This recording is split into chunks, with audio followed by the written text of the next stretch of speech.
Let us continue with the chapter on Cetasika, page number 81.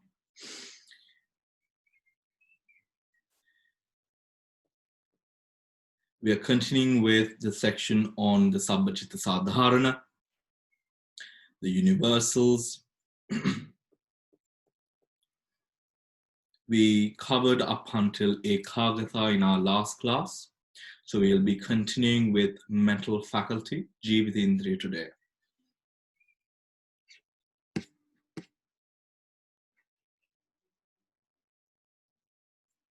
Wonderful. Now, mental life faculty, page number 81. We will be going through the page, we'll be going through the text, because I understand that most of you might not have had time to go through the book before the class. So we will go through to also facilitate an easy understanding for everyone coming into the class or joining us with different levels of understanding. Mental life faculty, Jivitindriya. There are two kinds of life faculty. The mental, which vitalizes the associated mental states, and the physical, which vitalizes material phenomena. The mental life faculty alone is intended as a Cetasika. It has a characteristic of maintaining the associated mental states. The function of making them occur manifestation as the establishing of their presence, and its proximate cause is a mental states to be maintained, right? For the proximate cause is a mental states to be maintained. So when we speak about Jivitindriya or life faculty, just as the English translation of Jivitindriya intends, is the power by which the rest of the mental factors are supported and their functioning is sort of maintained. We use the word Jivitindriya in sutra. In the sutras, we find the word Jivitindriya to sort of refer to the phenomena that helps maintain life, to prolong life, to allow life to sustain. In the same way, as mentioned here, in the Cetasikas, when we use Jivitindriya, it similarly refers to the power within the consciousness or the mental factors, which allows the rest of the mental factors to arise, not to arise, that's the wrong word, to maintain itself, to sustain itself. Right? That is what Jivitindriya is. Now, when we discuss about the Cetasikas and when we go on trying to understand what the Cetasikas do,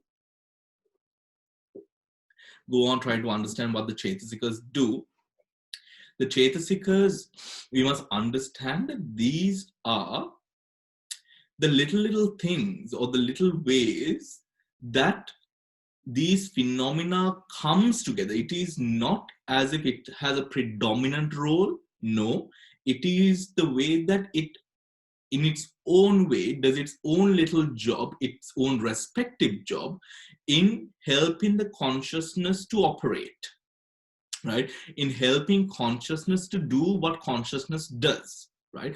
So the Jivitindriya, why it is, I think it is very understandable why it is part of the universals, is because each and every consciousness or each and every phenomena that arises in mind needs to be sustained so that it can carry energy forward, right? It can carry energy forward. For example, if I am to take an example from the Patthana, when a consciousness arises and then it passes away, we know this happens, it is a process of arising and passing away. But when it passes away, all its concomitants, all its energy does not pass away altogether, right? It does not pass away altogether. Rather, it leaves a residue of energy where the next consciousness which arises takes off or is influenced by the previous consciousness or the previous energy, which is remaining as a residual energy, right?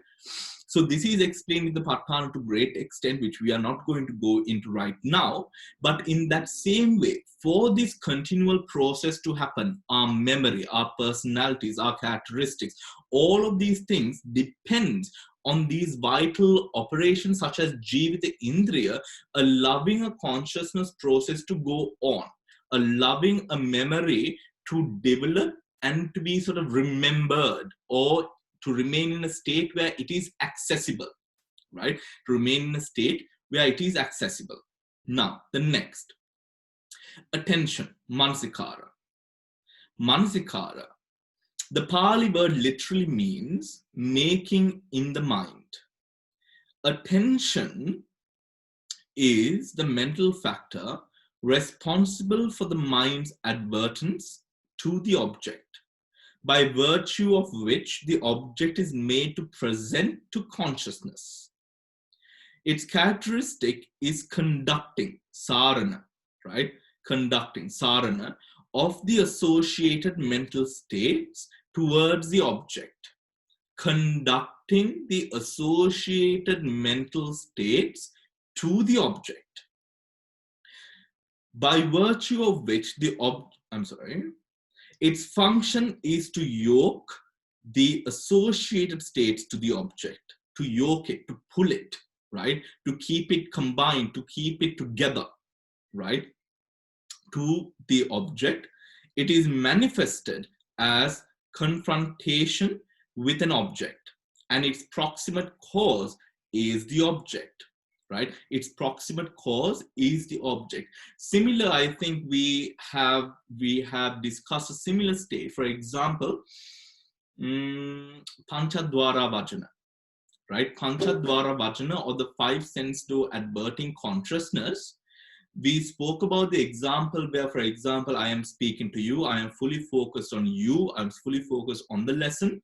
But if there is a noise or a sound which arises from around the center, then my mind will focus upon, I was not thinking about it, I was not expecting it, but the object arising yokes my attention into that, right? In a similar way, this mental factor of attention pulls the mind towards the object, right? Pulls the mind towards the object, adverts the mind towards the object, yokes the mind towards the object. All of this to explain that it sort of connects the mind to the object, right? Connects the mind to the object. It is manifested as confrontation with an object, and its proximate cause is the object.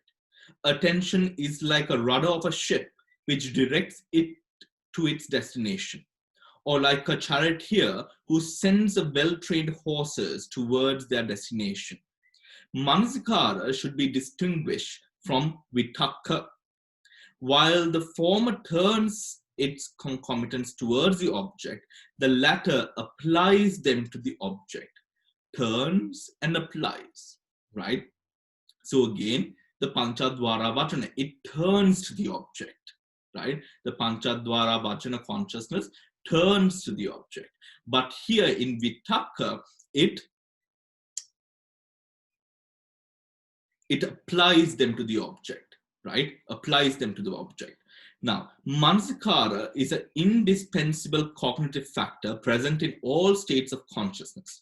Vitakka is a specialized mental factor which is not indispensable in cognition, right? Which is not indispensable in cognition. So now, when we talk about Vitakka, right? When we talk about Vitakka, now we have to speak about jhana to understand Vitakka to that extent, how Vitakka predominantly operates, or the way the Vitakka operates. We apply our minds to the jhana object, right? We apply our minds to the jhana object. Now it is, for example, now all the words that I'm speaking, you hear and you listen, right? You hear and you listen, right? Now, sometimes I might, for example, speak something completely other than Abhidhamma, which you have come here to listen to, right? But still you will hear and listen. That is attention. But when we take vitakka, vitakka is applying it, right? For example, you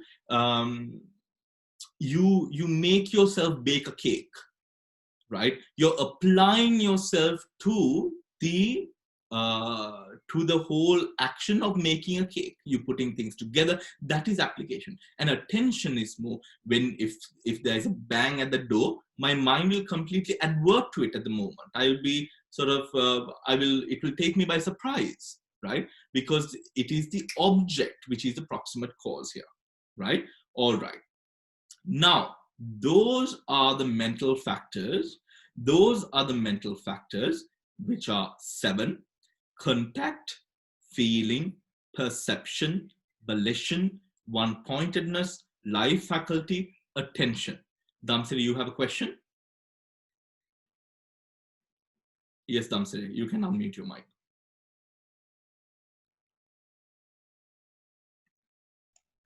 Okay. What's the relationship with this yoniso manasikara and ayoniso manasikara?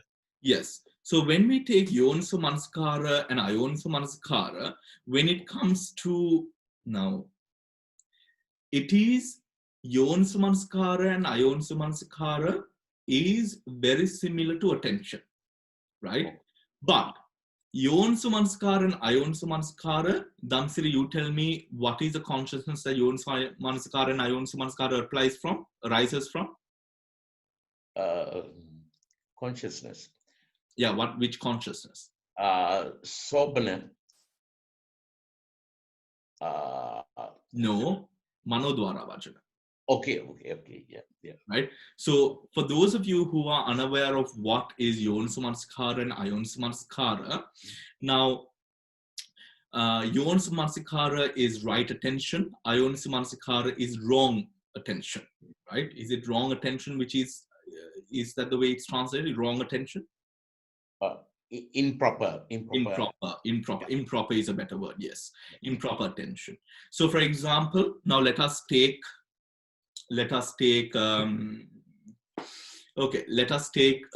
Dhamma talk, right? Sometimes certain Dhamma talks, it's very pleasant to listen to, it's very calming, it's very soothing, Yeah. Then there are certain Dhamma talks, the way that it is conducted, sometimes it rubs off on you in a bad way sometimes, right? You feel a bit offended sometimes, you feel a bit hurt sometimes, right? You feel as if, it was a little bit too harsh in a way, right? But it is true. The Dhamma talk, the Dhamma which was taught is completely true. We had certain instances like that as well in the Buddha's time, where the Buddha would preach Dhamma, but sometimes the devotees would not be so happy with it sometimes, certain devotees, right? We have certain events like that, right? Now it is not the Dhamma which is here at fault, it is the way that you take it. Okay. Now, sometimes, for example, we are going through a midlife crisis, or we go through a certain sort of, we get up in the morning and or we are going through a life crisis in a certain way, right? You do not know what to do. About a year later or year before, your friend was going through the same sort of crisis, and you have all the information, you have all the advice in the world to help out your friend, right? But when this happens to you, you do not know what to do, right? Now that again is yoniso manasikara and ayoniso manasikara.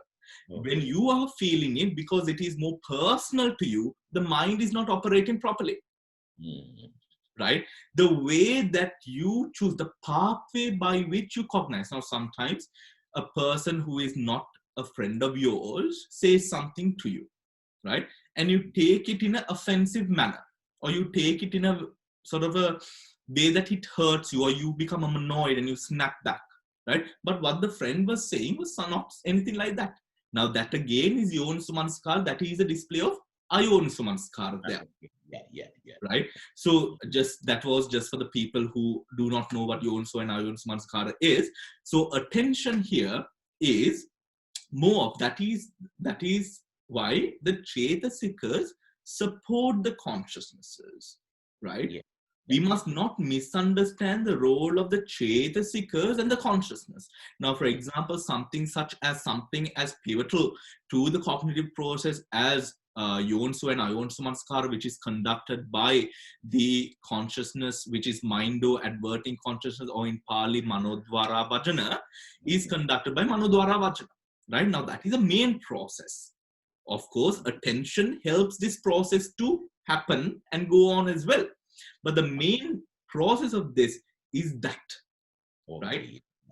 Is that. And this mental factor is just a supporting factor. But basically, its duty is somewhat the same. Yeah. Right? Okay. But here, when we talk about the Chetasika of Manasakara, it does not decide Yonsu or Ayonsu. All right. Okay. It just adverts or is taken by the object or yoked to the object. Yeah? Yeah. Okay. I understand that. Now, we go now on to the occasionals or the pakinaka, right? The pakinaka. Vitakko vicharo adimokko viriyan peti chando chati cha ime chetasika pakinnaka nama evang ete terasa chetasika anyasamanati veditabha. Initial application, sustained application, decision, energy, zest, and desire. These six mental factors are termed occasionals. The occasionals, Pakinnaka. The six Chetasikas in this group are similar to the universals in being ethically variable factors, which take on the moral quality of the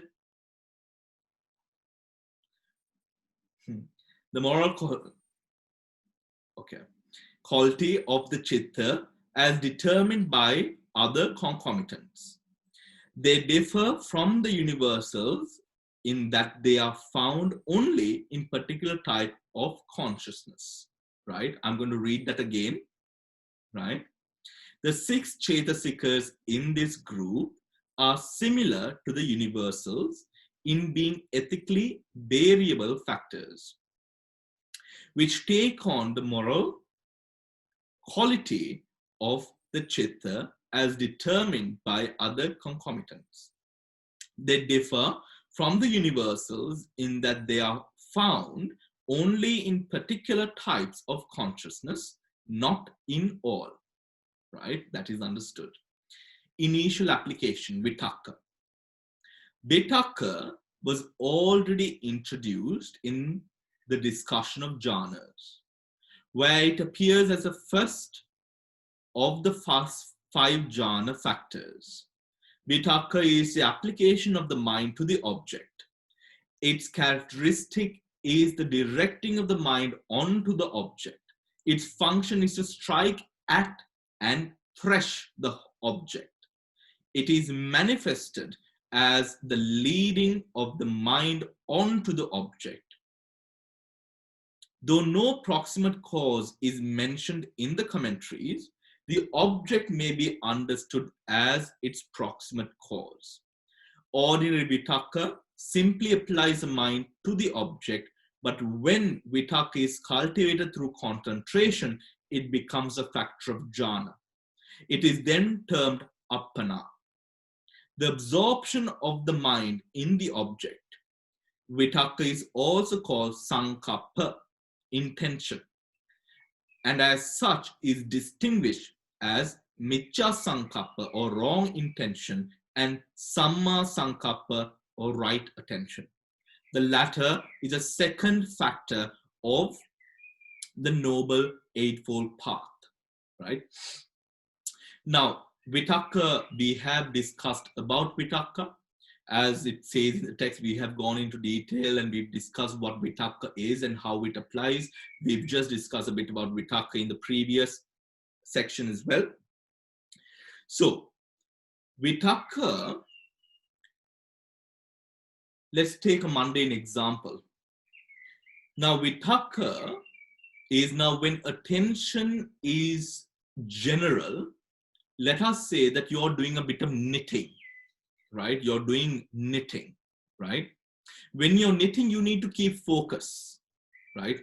You need to keep focus what pattern you're knitting at, or even if you're sewing something, right? Even if you're cooking something, it is a way of applying the mind to the object, right? But attention in that way differs because it grabs onto the object and it's not applied. It arises towards or yoked by the object. When we understand here that the Chetasikas, when developed in a certain practice, the Chetasikas are able to develop into a different state or different path.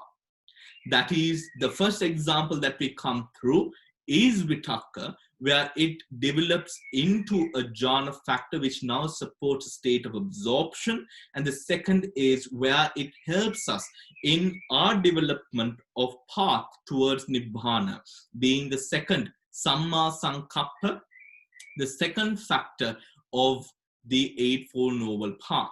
Now, if we take Samma Sankappa is divided into three parts.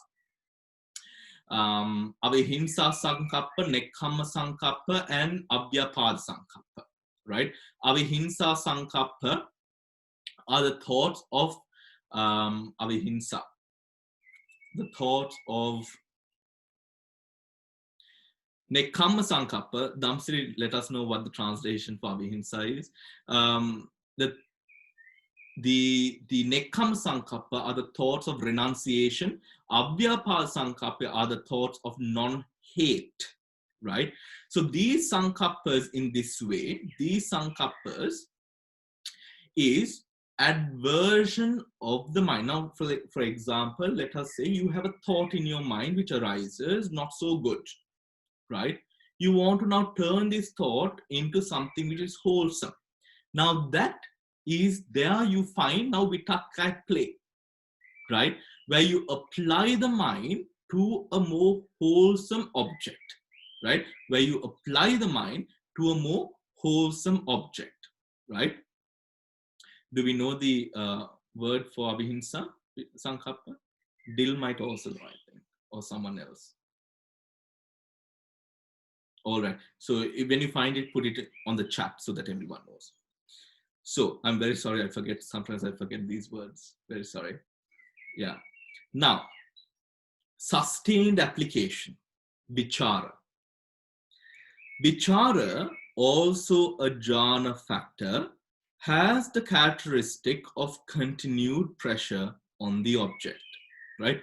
Continued pressure on the object, like kneading a dough, right? Like kneading a dough. In the sense of examining it, its function is sustained application of the associated mental phenomena onto the object. It is manifested as the anchoring of those phenomena in the object. The object may be understood to be its proximate cause. The difference between Vitakka and Vichara has been discussed above, right? We've gone through Vichara as well, right? It is the applying, or in this case, when we are talking about the Chetasikas, it is the constant, the pressure that you keep to keep the rest of the mental factors applied to the object, right? Applied to the object, right? Quite much like kneading a dough, right? Where you stretch out the dough in one direction, bring it back, and you stretch it out in the other, right? Avihimsa Sankappa is not, it is I forget. No, it is not loving kindness anoma. No. Now, moving on, decision, right? Decision. Adimokha. The word Adimokha means literally the releasing of mind onto the object, the releasing of the mind onto the object. Yes, okay. Non-cruelty.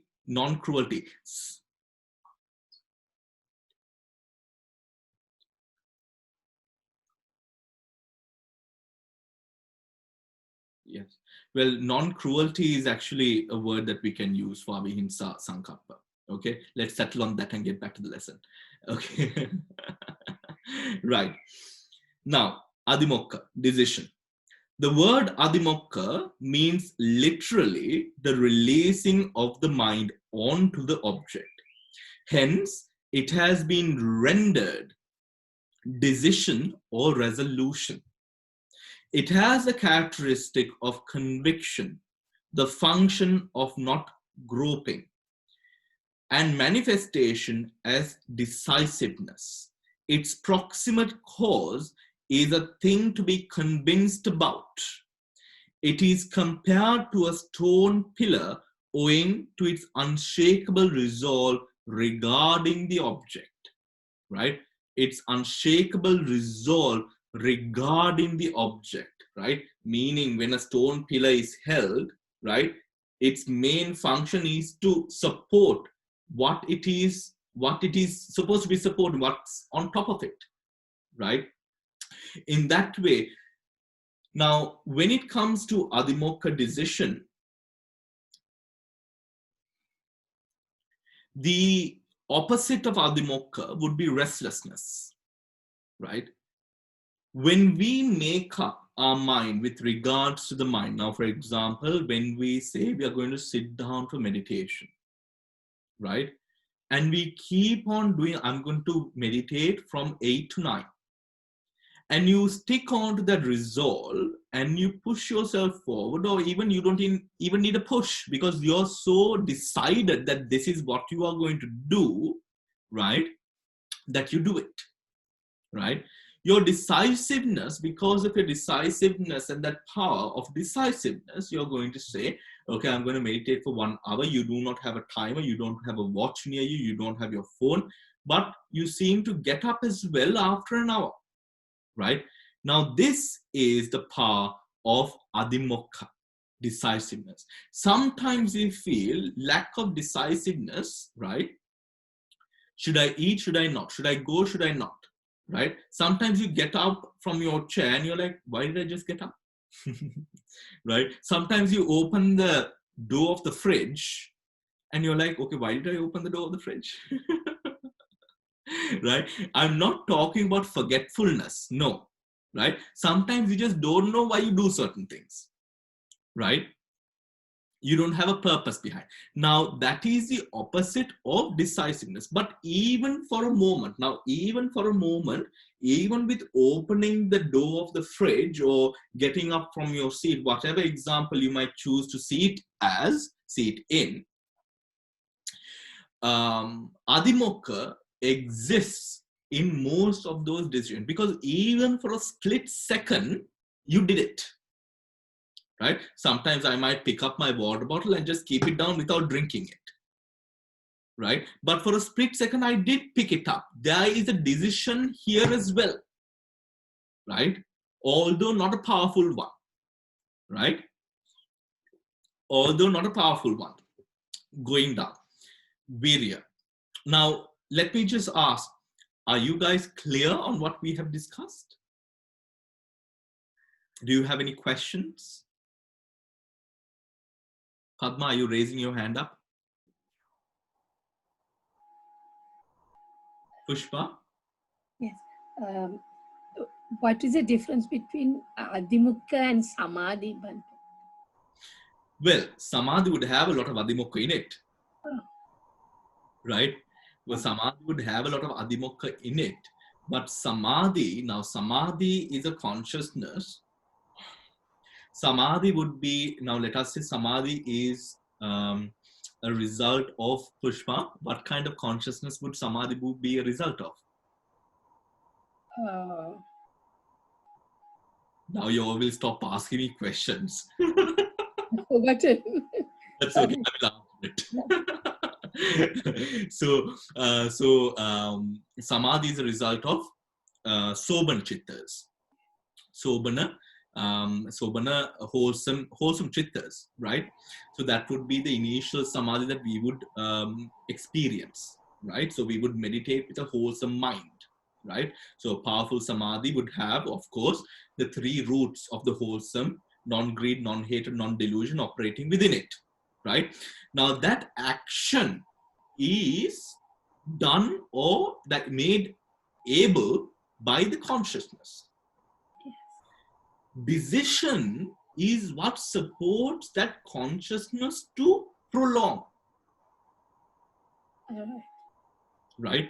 In a way, that is what keeps you hooked on the practice for the moment. Now I am telling you, okay, we are going to do a 10 minutes meditation, right? And then I be a bit cheeky and I drag it along for about 30 minutes, right? But after about 15 minutes, you start feeling it, right? And you're pretty sure it's more than 10 minutes now, right? Now you find now the decision, now within the 10 minutes or 15 minutes, you are okay. But after that, you find that you are not so settled now because now you're waiting for me to stop the meditation, right? You get that point, Pushpa. Yeah. You know, it is in that way. So decision here, right? Decision here would be applied in that way. But of course, with regard to that example, you will understand. Now, the next part that we are going to talk about, Virya, would also have a part to play in that whole thing. So please understand that when I use an example, especially within Chetasika, that example can be used in many of the Chetasikas because many Chetasikas support that same example. Right? But one of the factors that decision in that way, it allows the mind to focus upon a subject. Like a pillar that is completely, its main goal in its life is to support the beam or whatever it is. Right? Yeah. Okay. Okay, Pushpa, have I answered your question? I can see you smiling. Partly, yes. What don't you understand, Pushpa? Samadhi, sustained samadhi is also supporting one-pointedness. Yeah. Samadhi is a state, Pushpa. Yes. Samadhi is a state. Yeah. This is an action of mind. Right. You get it? Yes, I got it. Now, when you're cooking, when you're tasting your food, you're not cooking your food, right? Yes. You know? Yeah. So this is more the cooking part. Samadhi is more the tasting part. Right. You get it? Yeah. Samadhi is a state and it is an action. Experience of a mind that has achieved that. Yes. Right? Concentration. Right? Of course, we'll be coming into that as well. But Samadhi is more of a state where you are present, where you are there. Right? Here, this is a working thing here. Right.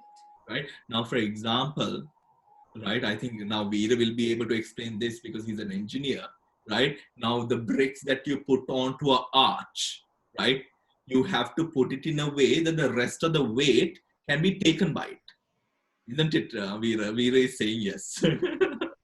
Right? So, but what if now, if we take the same pillar, what if the pillar is somewhat like slanted? Then probably it will, right? It will not be as strong as if it is straight.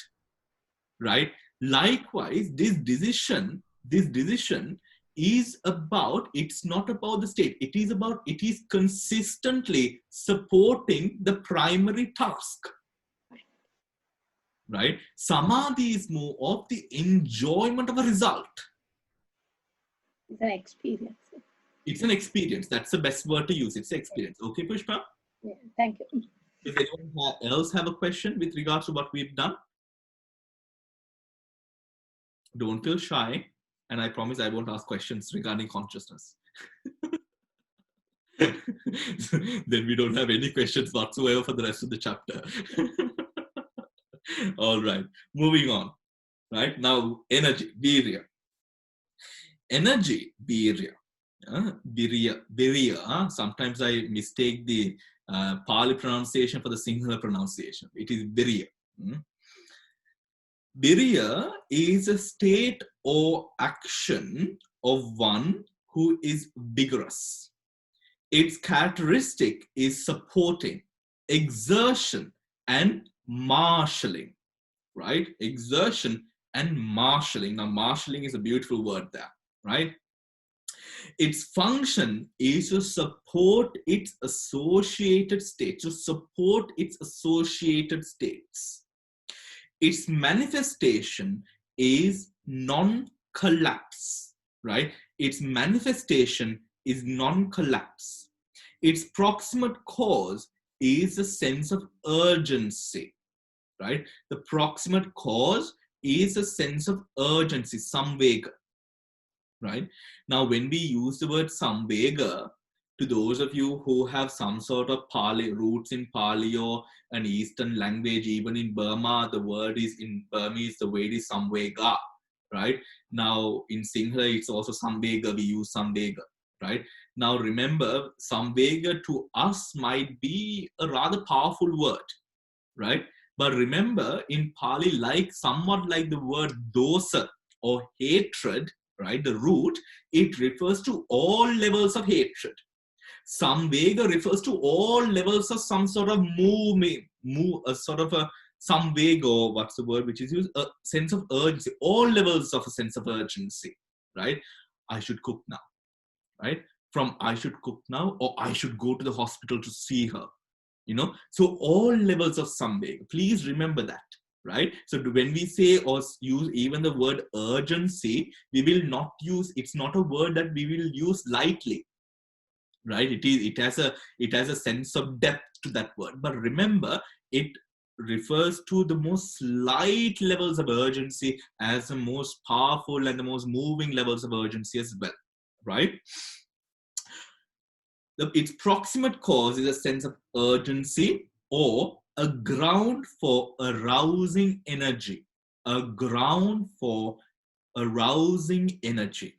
That is, anything that stirs one to vigorous action. Like when a man and a woman or a person becomes a new parent, right?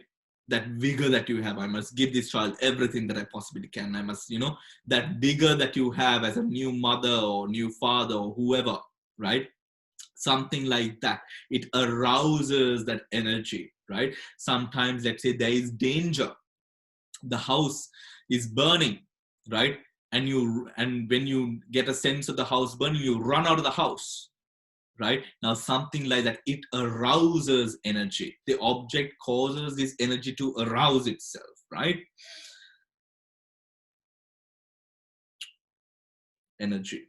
Supports. Okay, that is anything that stirs one to vigorous action, just as a strong reinforcement enables the king's army to defeat the enemy, right? To defeat the enemy. So energy upholds and supports all the associated states and does not allow them to recede, right? To recede. Now, we must understand, now, hopefully, if we complete, of course, we will complete this book. We've started it, we'll complete it, right? But after this, if we are prepared, if you all are all good children and students, and we get through this chapter, and you have a good grounding on this, and we start the higher books on Abhidhamma, which we probably will, hopefully, keep on studying. Right? We will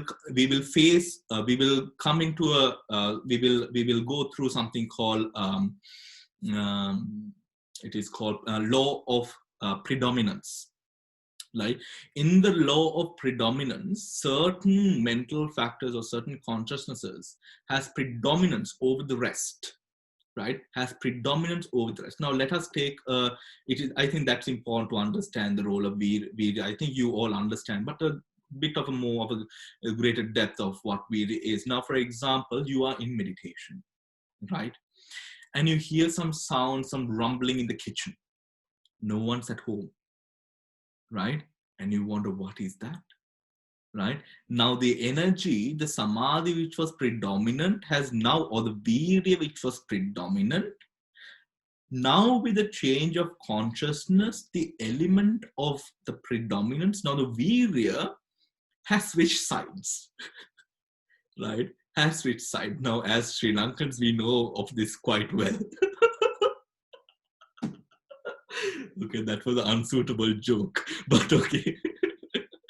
Right, switching sides, right? Now, the virya that once supported the samadhi or the meditation has now switched from the meditation to the rumbling in the kitchen. Now, fear has become predominant, right?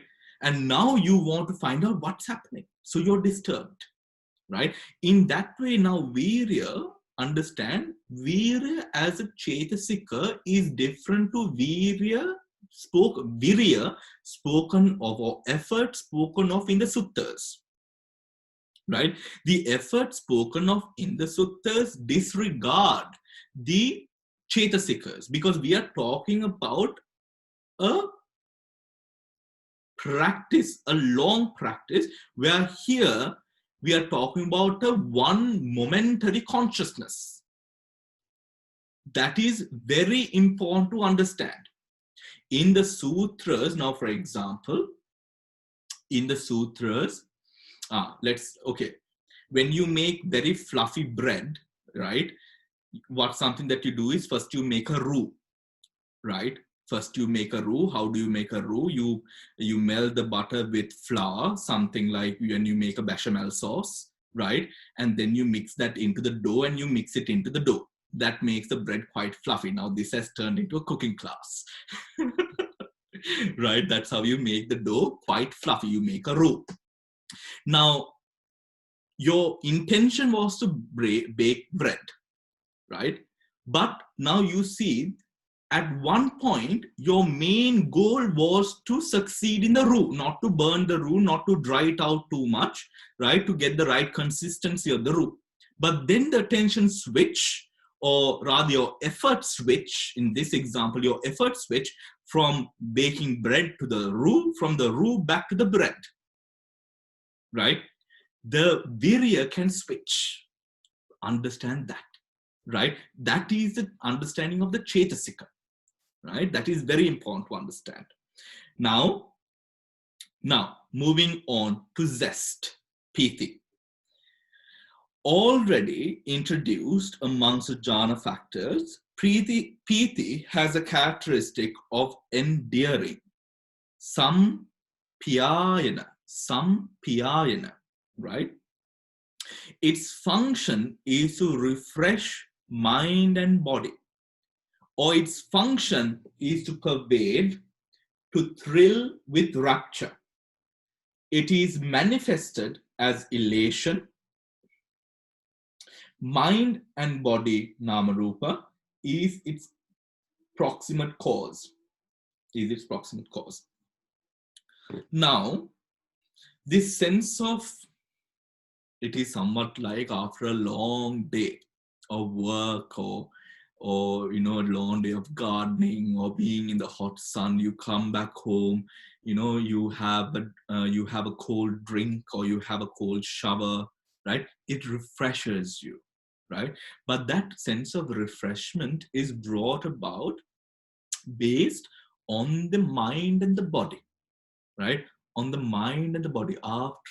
Sometimes after a long day, you just sit sipping a cup of coffee, or maybe you just sit and you listen to some bana, some nice talk, a very easy talk, or maybe you just listen to some classical music or something like that. It just sort of calms you and refreshes you. Now this is that sort of a feeling, zest, piti, right? Zest, piti. Now, in the similar way of energy, again, it shifts. It can shift, right? So don't think that piti is holding on to something. Now, let's say there is a nice cooked meal, right? That is prepared, and you're going to eat it with the family after a shower, right? After a shower. Now, when you're having a shower, you're looking forward to the shower. And then as you now think, okay, enough having, I've washed myself off well, right? And now you're looking forward to the meal. So you get dressed very fast and you go and you have your meal with your family or whatever, right? Now, in that way, you're switching your PT from first it was a shower, right? You wanted to have the shower and then have the meal. And then when after you had the shower, it switched on to the meal, right? So PT again switches, right? It switches. It takes, because with the consciousness, it works with the consciousness. Always remember, it works with the consciousness. Desire, chanda. Chanda here means desire to act. Kattu, kamata. Kamata. Kamata is desire. Kattu is act, right? That is to perform an action or achieve some result. To perform an action or achieve some result. This kind of desire must be distinguished from the desire in the reprehensible sense. In the reprehensible sense, that is, from lobha, greed, and raga, lust. Whereas the latter terms are invariably unwholesome, chanda is an ethically variable factor, which, when conjoined with wholesome concomitants, can function as the virtual desire to achieve a worthy goal, the characteristic of chanda is desire to act. Its function is searching for an object, right? Searching for an object. Its manifestation is need for an object. Its manifestation is the need for the object, right? And that same object is its proximate cause. It should be regarded as the stretching forth of the mind's hand towards the object. It should be regarded as the stretching forth of the mind's hand towards the object, right? Now, desire, it is now, when we say desire, it is not to be understood as attachment, right? It is not in that sense of attachment. It is basically concerning the connection or the want of the mind to keep or work towards an object, right? To work towards an object. For example, let us say you are going on a jog or a walk, right? You know, you have decided where you are going to go for a walk, up to what point you're going to walk to. And then when you walk to that point, up until that point, you have chanda operating to achieve your goal. Right? And then when you reach that point, now your chanda is, okay, I finished my walk, I need to go back, right? And then up until you reach back, that becomes your goal. It is basically, it is not the whole sort of plethora of ways that we attach and cling on to things. It is more of a way that the mind determines what should it do or what it needs at this moment, right? What it needs at this moment. For example, it is the desire for food, which would then help the consciousness to go ahead and cook, right? To go ahead and cook or to prepare something or to order something, whatever it is, right? It is there that chanda operates, right? Chanda operates. Now we come down to, right? Let us go to page number 79.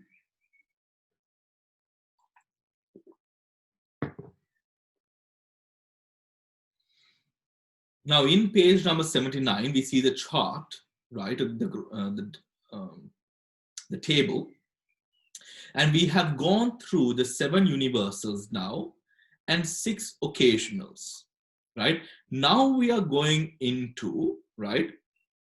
Now these are all, the 7 and the 6 occasionals are all ethically variable, meaning it could arise on both sides of wholesome and unwholesome, right? That is what ethically variable means. I think that is quite straightforward, isn't it? It is quite straightforward and easy to understand. Now what we come to are the unwholesome factors of the Chetasikas, which are 14 in number, right? 14 in number. So let us go down, right? Page number 83.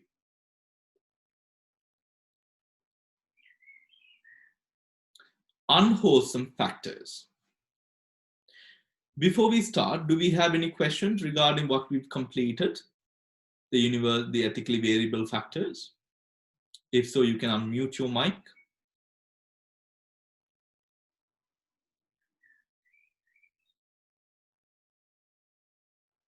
Okay.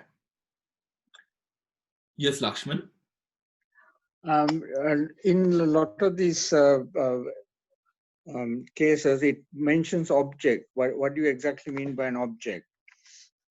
The object, remember, we discussed when we started off the chapter, the object of the Cetasika is the same object taken by the consciousness.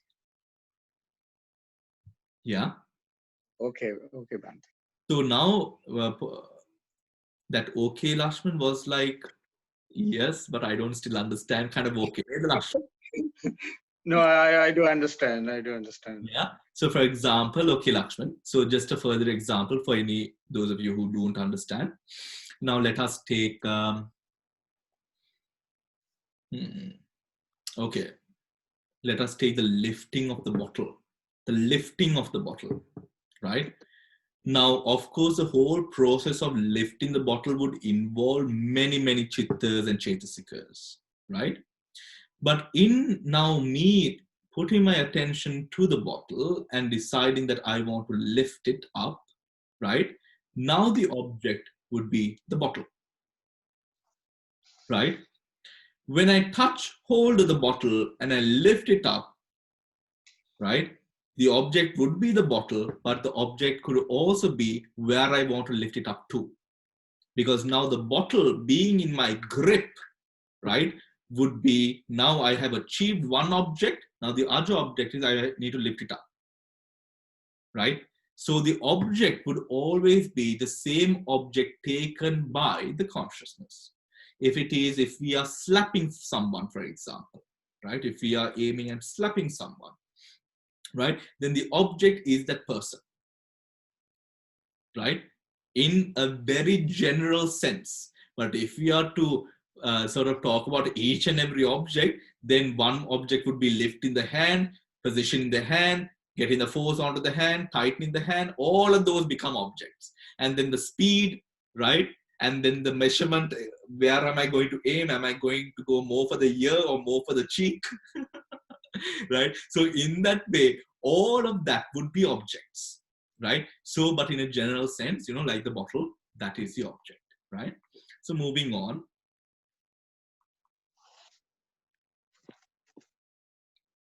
Moving on. Now,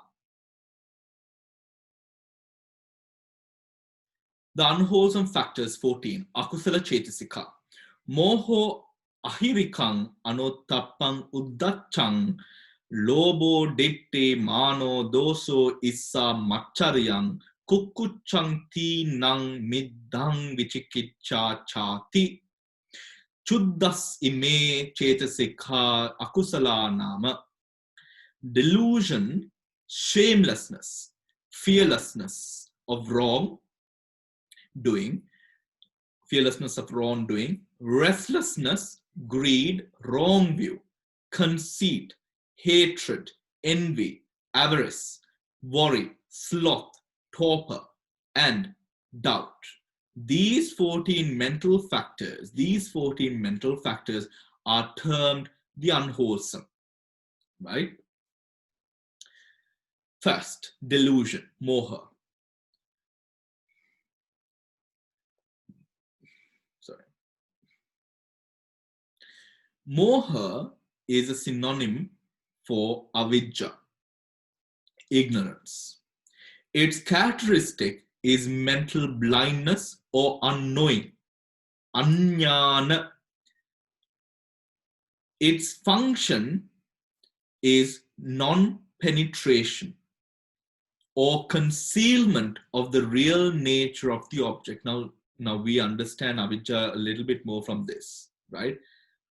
Its function is non-penetration or concealment of the real nature of the object. It is manifested as the absence of right understanding, or as mental darkness. Its proximate cause is unwise attention, right? Unwise attention. It should be seen as the root of all that is unwholesome, right? For example, let us say it is a personal matter that can be quite damaging to one, right? You want to save yourself from it. You will do anything in your power to not face the repercussions of what has been done, the wrong that has been done. You sometimes even forget the worthiness of another person's life or another person's lifestyle or another person's family, because it's not that you do not care, but rather you are a good person, but this problem for you has been such a mind-wrecking thing that you want to get rid of it somehow. So then we are forced to do things. That sometimes you might even ponder and think, is this me? Right? That is what avijja is, darkness. Right? It removes yourself, corners the mind to a very narrow pattern of thinking in a way that we do not understand the bigger picture. Because of this mental darkness, we find ourselves cornered in a way that we do not know where to go, right? Where to go. It is a very dangerous mental factor, right? It is a very dangerous mental factor. And this mental factor, when it arises, it can cause a very, very powerful tendencies, whereas it can also become latent tendencies, hindrances, cankers, ogres, yogas, all of these things, right? It is a very powerful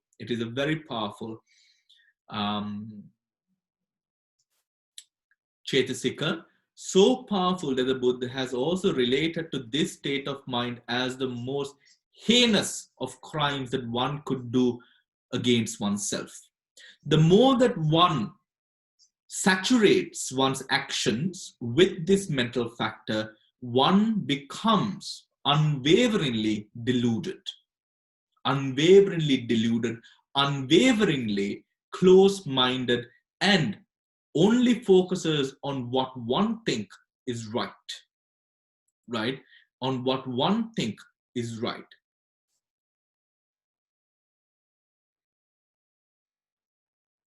I think that is about it for moha, right?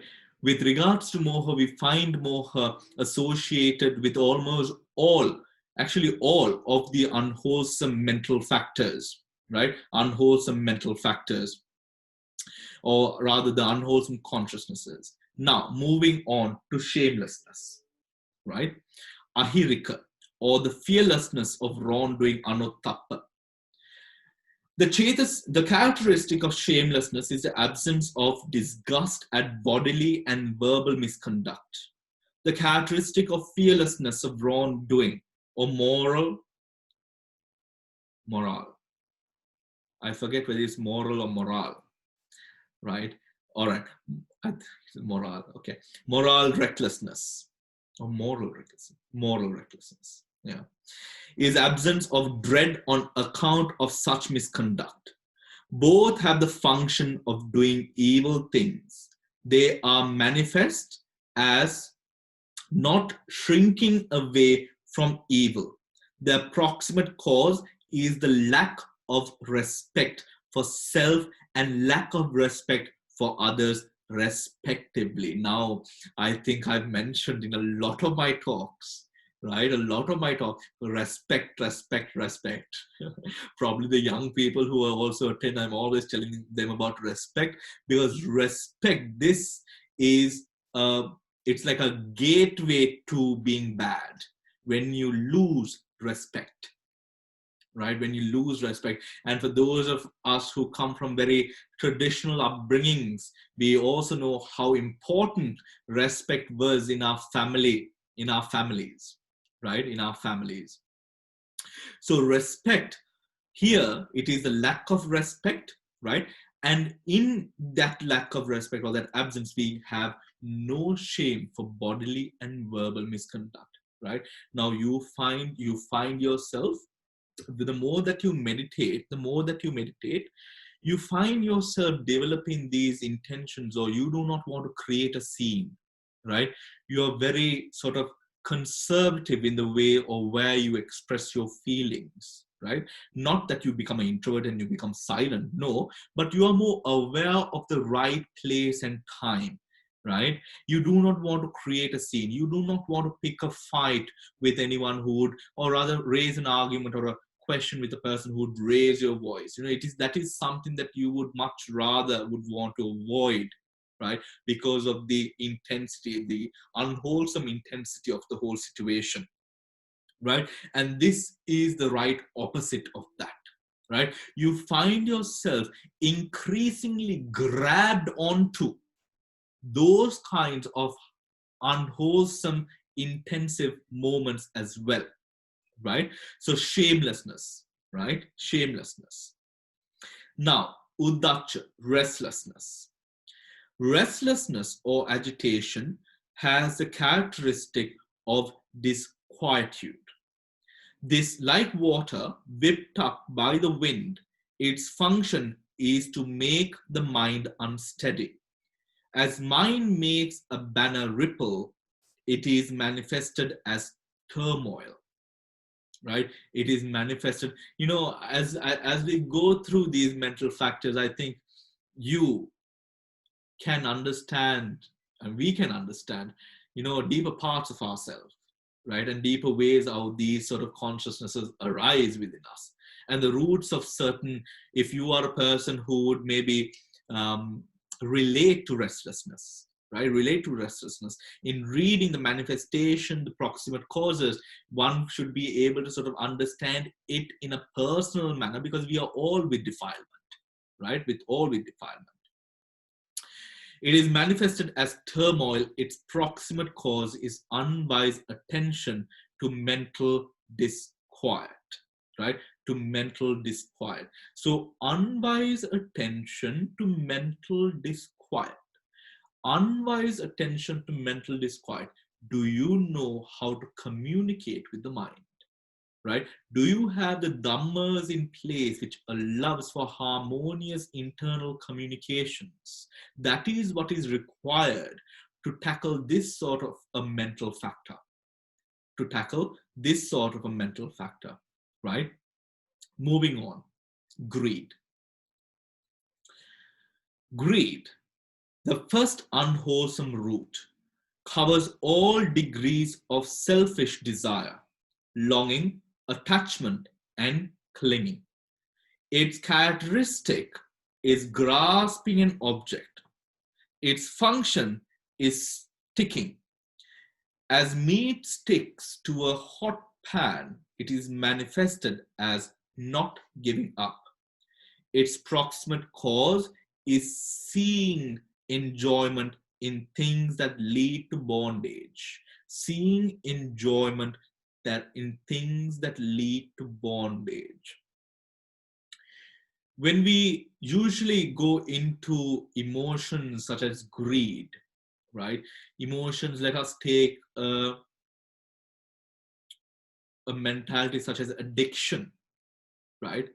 It is usually the feeling. You are usually addicted to the feeling, not the substance, right? You're addicted to the feeling that the substance brings, right? So for example, you would find people maybe with let's say a certain addiction to a narcotic, right? Sort of, as they go through it, they try and test other narcotics that could give them higher pleasures, if I may use that word to express what a narcotic would do, right?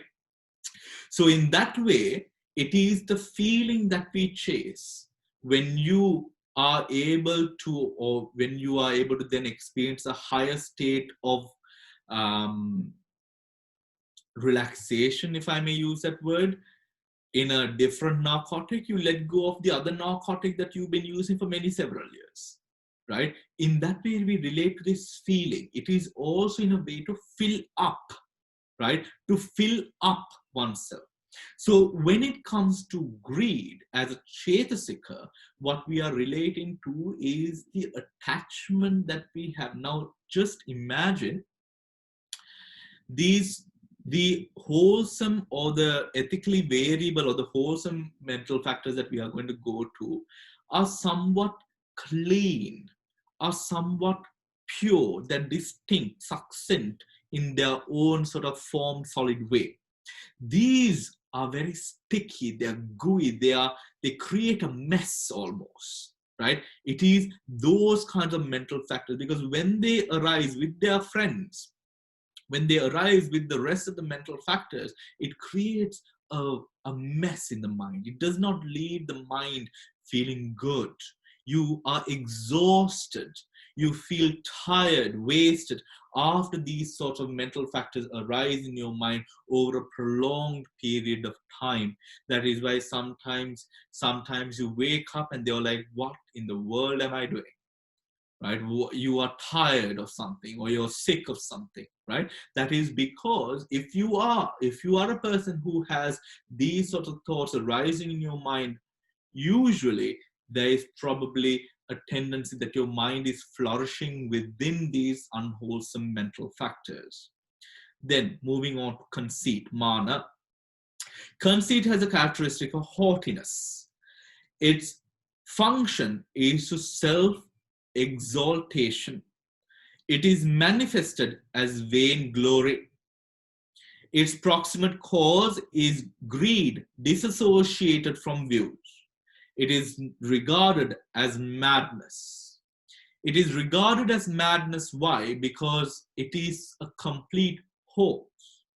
It is a lie, it is an illusion. The Buddha calls it an absolute illusion. It is not true in its slightest sense. That is why it is called, or it is the proximate cause is madness, right? Because it makes you, what happens when you're insane? You do things, you behave in ways, you know how people are when they are, when we would call them insane or mad, right? In a similar way, this creates a completely different being, disassociated from reality, right? That is what conceit, mana is, right? It is regarded as a complete illusion created from the mind, by the mind, created by the mind, right? So any sort of conceit, mana. Now, how do we apply this to our personal practice, right? When you measure, when you think that you're higher or lower than a person, right? All of that falls under mana, right? And also thought that you are equal to another person. The thing is, this evaluationary way is considered more towards mana, conceit. Now, respect. Now, this is where you sometimes confuse yourself. Having respect, having respect for our teachers, then holding the teachers higher or much more exalted than us, right? True, that is respect, but in terms of mana, it is not done with something as respect. It is more done with something of an unwholesome factor where you push yourself up and down, right? Where you push yourself up and down with regard to the object. It is not that the object is moving up, right? It is not that do you understand? You look at my hands, right? The object, your mind, In mana, the mind is moving up. The object is here. The mind is moving. I'm above you. I'm below you. I'm equal to you. But what happens in terms of respect is your respect goes up. The object goes up, right? So this mana is more with what you think of yourself rather than what you think of the object that you're dealing with at the moment, right? Yes.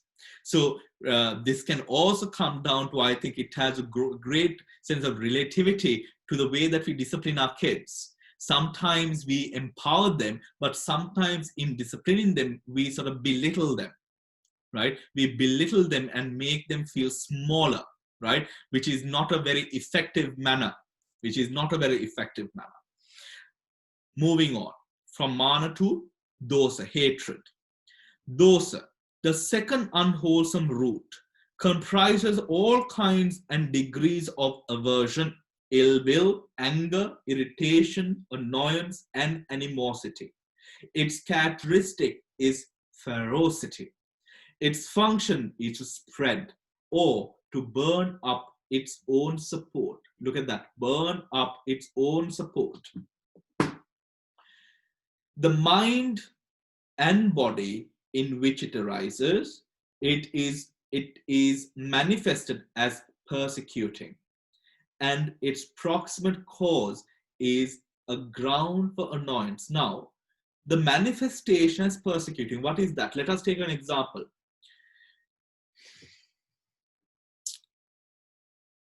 Crying. When we cry, I've told you that crying has roots in dosa, right? How does that happen? You are persecuting maybe the instance that you put yourself in, right? Or now let's take a happy moment, for example. Graduation, right? Graduation, right? I think we've all cried at graduation. How did I survive university? How am I here? Probably with a lot of alcohol.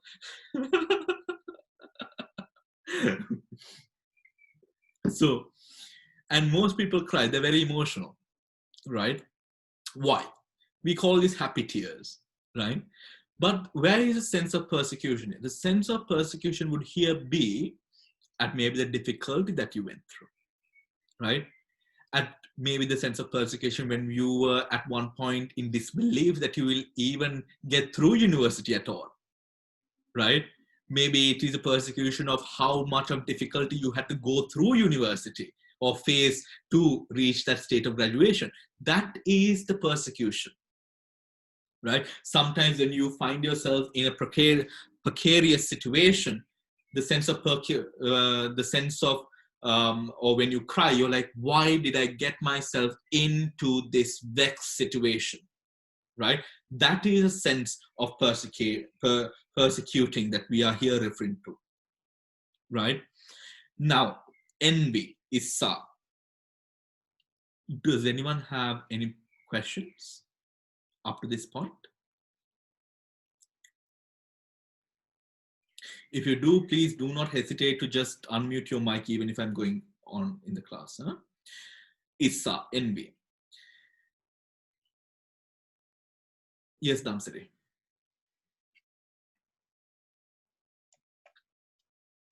When you're, we'll say you lose a family member, yeah. And when you cry, right, they say that sadness is also rooted in hatred. Yeah. Yeah, because when we deal, I think now this was, I think if anyone knows Krishnamurti, right? Yeah. Krishnamurti is going forth, or rather his instigation into the spiritual life happened through one of these, actually with regard specifically to this contemplation, where he saw that he was crying for his brother's loss, but he saw, when he was looking out the window, he saw another funeral, procession, and he was like, I don't feel anything for that person, but I'm crying for my brother, and they are crying for their loved one, right? So it is considered the missing of the feeling that the loved one gives you, the loss of the loved one, as we say in English. But if you go into the deeper sense of what losing a loved one is having him or her with you, the person with you, right? Sometimes we are very sure that this person, but sometimes we've also seen people really develop, I think. I mean, I've seen a lot of people also who are pretty developed in terms of, we are sure he went to a good place. We are not sad at all. Or sometimes when people go through immense amount of pain with cancer and all of this, their loved ones are kind of happy that they passed away. Right? Not in a celebratory way, but happy in the sense of, we are glad that this person that we love is free from this suffering. But in a sense of, me crying over losing a partner or something like that, it is more of the feeling, the security that our partner has brought us, that we lose if we are to go to that depth of relating to that emotion rather than the person itself. I know it's a bit of a harsh thing to say. I know how you hear it, right? But if you really sort of comprehend it, right? You really comprehend it. That is what we are relating to. Thank you. Yeah. Do you agree, Dhamsari? Yeah, I have read this one. Rerukave Chandavimala, they're also written the same thing, and that's right. Absolutely. Yeah. All right. Now, avarice. Oh, Bhante? Yes, Samantha. Sorry, just quickly. Going on what you just said, so the person who, if you have, dies, the feeling, it's mainly because of the attachment, isn't it? Because the attachment you have that for that person, and the person, say, if they have given you the love, and combination, vice versa. So that attachment that you have to that person, because of the loss of that feeling, isn't it? That's why you cry, isn't it? Selfishness, in a way. I won't go to the extent of saying, of course, it is selfishness, right? It is selfishness. I would rather opt not to use that word because, because it is a very sensitive area, isn't it, Samantha? I mean, it is a very sensitive, so we would rather not use the word selfishness, but yes, it is a sense of selfishness which is there. But I think in terms of wellness, if you are crying, cry it out, right? Don't try to become an enlightened being from the death of a loved one, right? That is my personal opinion to you. Like, if you want to cry, you cry your eyes out, right? Don't try to use that to sort of become enlightened and sort of put all your feelings in, and sort of hold it in, because that really damages people, right? That really damages people. But when we are talking about, if we are talking about losing a loved one, yes, it is a sense of selfishness, but rather attachment to the feelings, to what that person made or was for us. Yeah. For example, when you have a mother or father, even though your mother or father might be living very, very far away from you, right? Continents away, right? Yet knowing that you have a mother or a father gives you so much of comfort, to say, I have a person who unconditionally will have my interest or has my interest at heart, right? That is a feeling that you get from a mother and a father, right? And it is that feeling, to lose that and to feel like, okay, I have one less person to care about me in that way, is a feeling that hits you, right? In a way of, in a sense of loneliness almost, right? In a sense of loneliness almost. I think that I'm relating that to you in terms of what I went through when I lost my dad. I didn't speak to him much, we didn't have much of a connection. But I feel like I didn't even know him much, to be very honest with you, because he was working all the time and he was out of the country most of the time. But when he died, and although I was a monk, I felt this feeling of loneliness, to sort of know that there is one less person who loves you the way that a father would love you or care for you, right? And I would say it is the attachment to that security, that feeling that we have, that often sort of prompts these barrage of emotions that we experience, right? Emotional experience when we lose a person that we absolutely love, right? All this manifests the amount of ego or the attachment. It's in times such as that we actually realize how much, of course, if you have an eye of Dhamma, you realize how much of ego we really have. You go to temple, or you do all your charity, you're a philanthropy, you do your philanthropy, you do all of that. You're like a saint, but it is in times like that where you really find it difficult to let go of certain things, right? That is the level of ego that we have. And of course, I'm telling this to you or to all of you because all of you have sort of been following. I would never sort of speak of this maybe in a forum where there is no foundation of Dhamma, because it would be so offensive to even say this, right? It would be so offensive to even relate to this in such a way. But this is what the Buddha has related it to. This is how the Buddha has spoken. And when we go deeper into it, this is what it is. I'm just thinking, if you have a parent, a relationship with the parent or parents where they didn't care about you and you've grown up, and they never loved you and that sort of thing, and so you don't have that relationship with as a child and a parent, the respect that you would have for a mother and father, then if they pass away, you wouldn't sort of like feel that attached to not because they haven't given you that love. Well, conditional.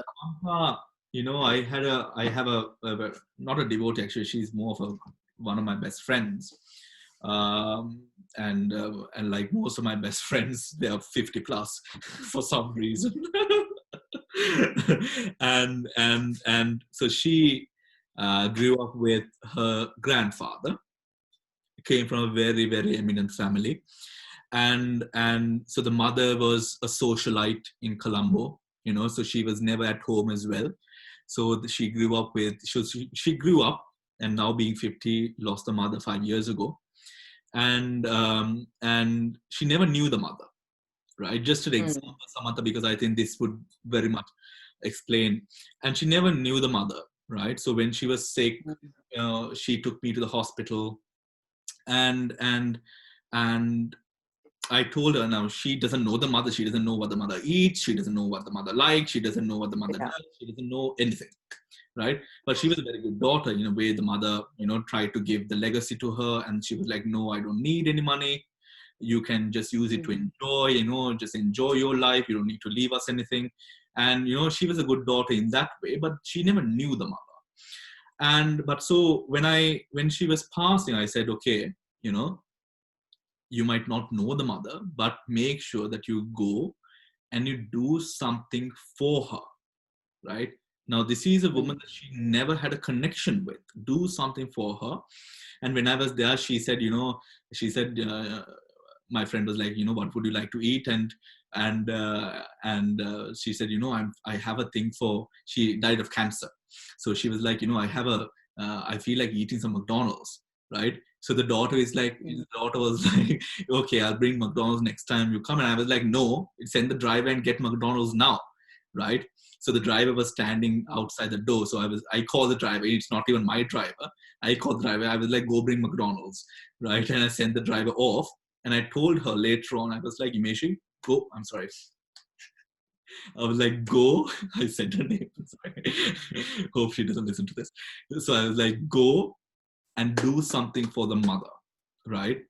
And she went and she was sweating. She didn't even know what to do. And she got into a situation where she ended up massaging the mother's legs. The only thing she ever did for the mother, right? And that's the only thing now, 5 years after her death, how she sort of comforts herself is by remembering that she massaged the mother's feet when she died, right? I think in love, this is enough for the Abhidhamma session, right? We'll continue next time. But when it comes to love, I am a believer that love liberates, right? Love, your parents might be the worst, right? Your parents might be the worst, but your love for your parents, you might not have a great sense also, but the love that you have for yourself and the love that you have for the love people that you love in your life should have such a respect that you are able to liberate people through love. And I am a hard believer in that, right? And in that way, we must be able to set people free, I believe, right? Because the more that you hang on to the damage and the hate, you are the one who suffers. And that is not fair to yourself because it was not your fault, right?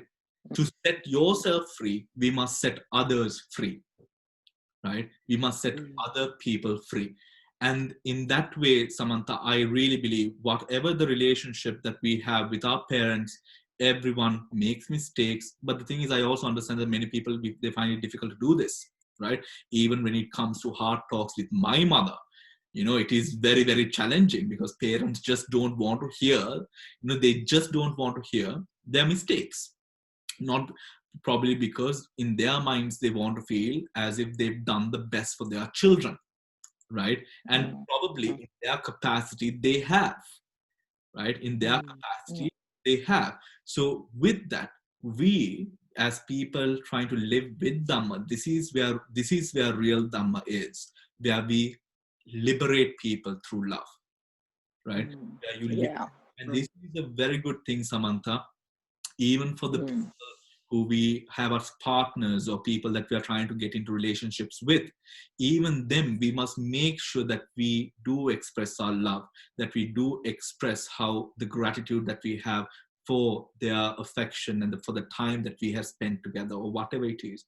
It is so important because we forget, right? We absolutely forget. So sometimes, because I am an emotional person, right? Not in an emotional person as an emotional wreck, but I am very much in touch with my emotions. So sometimes I do send messages to my friends and I'm like, I do really appreciate our friendship over the years, because I actually do. And that just strengthens our relationship so much more. And it's so important to make people feel loved because that is what we are all craving, love and affection. We wouldn't have survived if you did not have your parents. You would have been an absolute wreck today, right? Each and every one of us as well, like each and every one of us as well. So I think it's so important that we emotionally liberate other people and through which we liberate ourselves. Thank you, Bhante. Thank you. Thank you for asking that question, Samantha. So with that, we will close up the session. We've done up to Issa, NB. Next time we'll start with Avaris Macharya, right? I think we are on a good flow. Does anyone have any questions? Further questions before we wrap up the session for today? Bhante, a quick question. This is about the fine material sphere. Fine material sphere. If someone is born in that sphere, right? Will you be able to develop into a Sotapatti? Yes, you can. You can. Yeah. But in that sphere, you have only the and Sota Vijnana. And there's no body, very subtle body. The So what's the problem? Problem is it possible, once you go there, is it possible for you to develop into a stream entry? Yes, you can. So with the power of the jhanas, right? With the Yeah. power of the jhanas, very much so. So Veera, we get the brahmas who came down to listen to Dhamma. Yeah, but they are not from the fine material. The fine material. Fine material is one with subtle body. Hmm. Can I check that for you, Veera? Yeah. Yeah. Because it's coming from all of us. We have been discussing this one, right? So if you then I need no Mala, then Chamari, we talk to Chamari also. Okay. Yeah. Okay.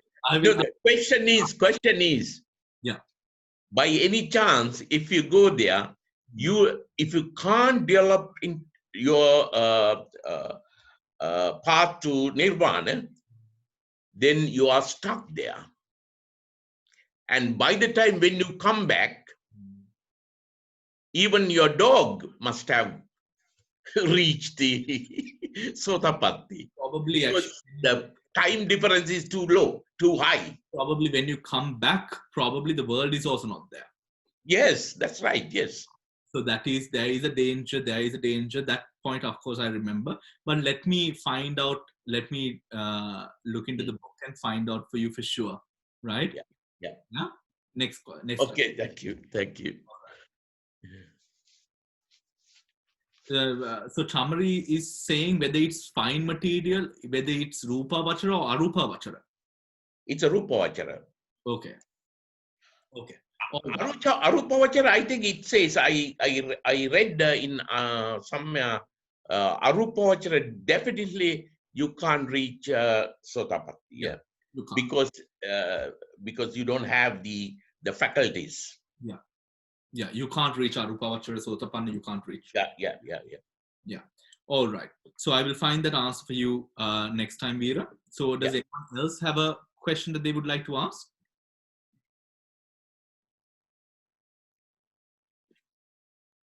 All right. So then we'll wrap up the session for today and we'll continue next time. Please remember we have a talk by Venerable Khanda on Saturday from 1 to 2:30. From 1 to 2:30. Also, we have some additions that we are doing to our website where we will have an option where you are able to join a public calendar so that you get all the updates onto your phone, right? So if there is something happening, you will have it on your phone and you will have a sort of you will have a reminder coming up to pop, the session is going to start in 10 minutes, right? We are not letting you off the hook. But I also think we will have to think about now as quarantine is being, self-isolation is being lifted, we'll also have to think about a easier schedule to follow through the week because people would be getting busier and busier. So maybe we will have to ease up on the classes, right? Maybe Abhidhamma once a week, sutras once a week, maybe, right? Let's see, I will talk to a couple of you later on and we will decide on what is best to follow. Of course, I am very much happy to sort of continue, but with work and all of that, it can be a little bit more hectic for many people to follow and we've followed such a comprehensive schedule, haven't we, for the past few weeks, and sort of a lot of credit for all of you that have sort of come on this journey. So I will keep all of you updated on that. Thank you. Enjoy the rest of your day and see you tomorrow. Right? Goodbye.